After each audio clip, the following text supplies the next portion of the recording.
today's webinar, but as we are looking at reporting into the CDP, obviously there are direct emissions and indirect emissions, and so many people will be familiar with the term Scope 3 emissions, meaning indirect other than electricity or other than steam and those sorts of Scope 2 issues.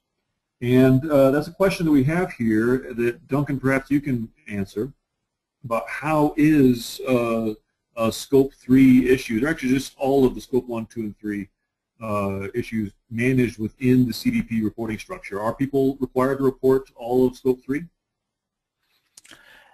Well, I think the short answer is no. I mean, the CDP is a totally voluntary thing, so you can report as much or as little as you want. But clearly, the more comprehensive your report, the more value you're going to get out of it. Certainly, you know, if you want to be in conformance with the GHG protocol, which is effectively the de facto standard, Scope 1 and 2 are required to report, and the CDP does ask you to use that protocol, but you're not required to. Scope 3 is optional at this stage. There is a Scope 3 standard being prepared right now, which is going to be released in 2011. If you decide that you want to use that, then Scope 3 becomes required as opposed to optional. But you know, I think you need to use your judgment here and say, you know, how important is Scope 3 to you, to your company, in terms of your risks and opportunities, and use that to sort of judge how much Scope 3 reporting you want to do, because it can be a bit overwhelming to try to include all your Scope 3 categories right off the bat, but it's better to start somewhere. Zoe, I might ask for you to comment a bit on that as well, because on your overarching slide, you mentioned CDP supply chain, and much of Scope 3, not all, but much, is relevant to supply chain. Could you have some comments on that? Yeah, absolutely. I mean, the question that CDP asks about Scope 3, the specific wording is, please provide data on sources of Scope 3 emissions that are relevant to your organization. And you can choose from the list in the online response system about which of those Scope 3 emissions might be most relevant. For the companies who are part of our supply chain, they've already realized, as part of our supply chain program, they've already realized that supply chain is a big issue for them in terms of Scope 3, more than business travel, for example, or more than product end use and disposal. But until you go through and actually look at all the different scopes, you won't be able to determine what is the most important for you. But supply chain, if you're a retailer, for example, is certainly a big issue. For companies who are providing any type of consumer products, it's a big issue.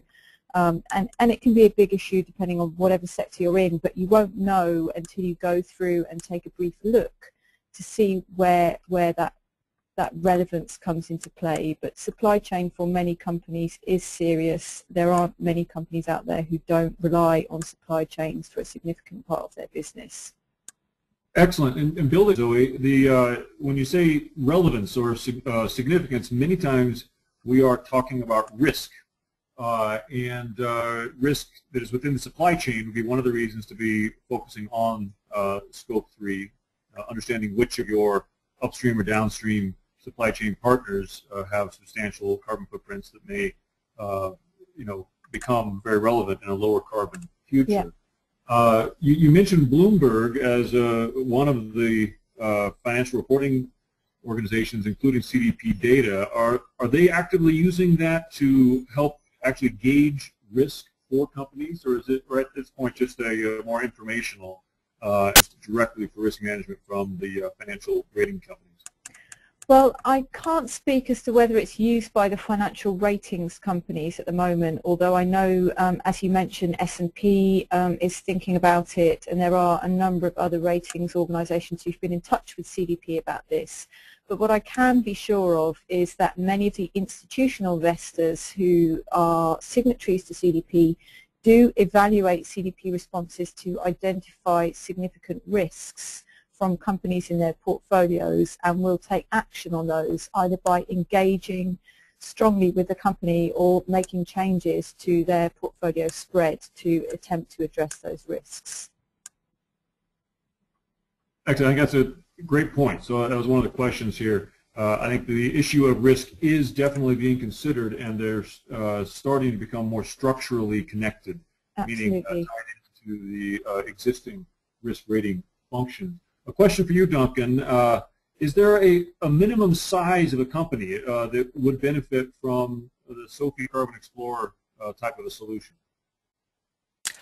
Well, that's a great question. I would say probably, yeah. I mean, if you have one single site with a limited number of greenhouse gas sources, then it probably doesn't make sense to have a Carbon Explorer type solution. But if you've got multiple sites, multiple data collectors, then it certainly does make sense. In terms of minimum size, we've certainly seen applications of this with companies as small as, let's say, $10 million in revenue. Excellent. That's great.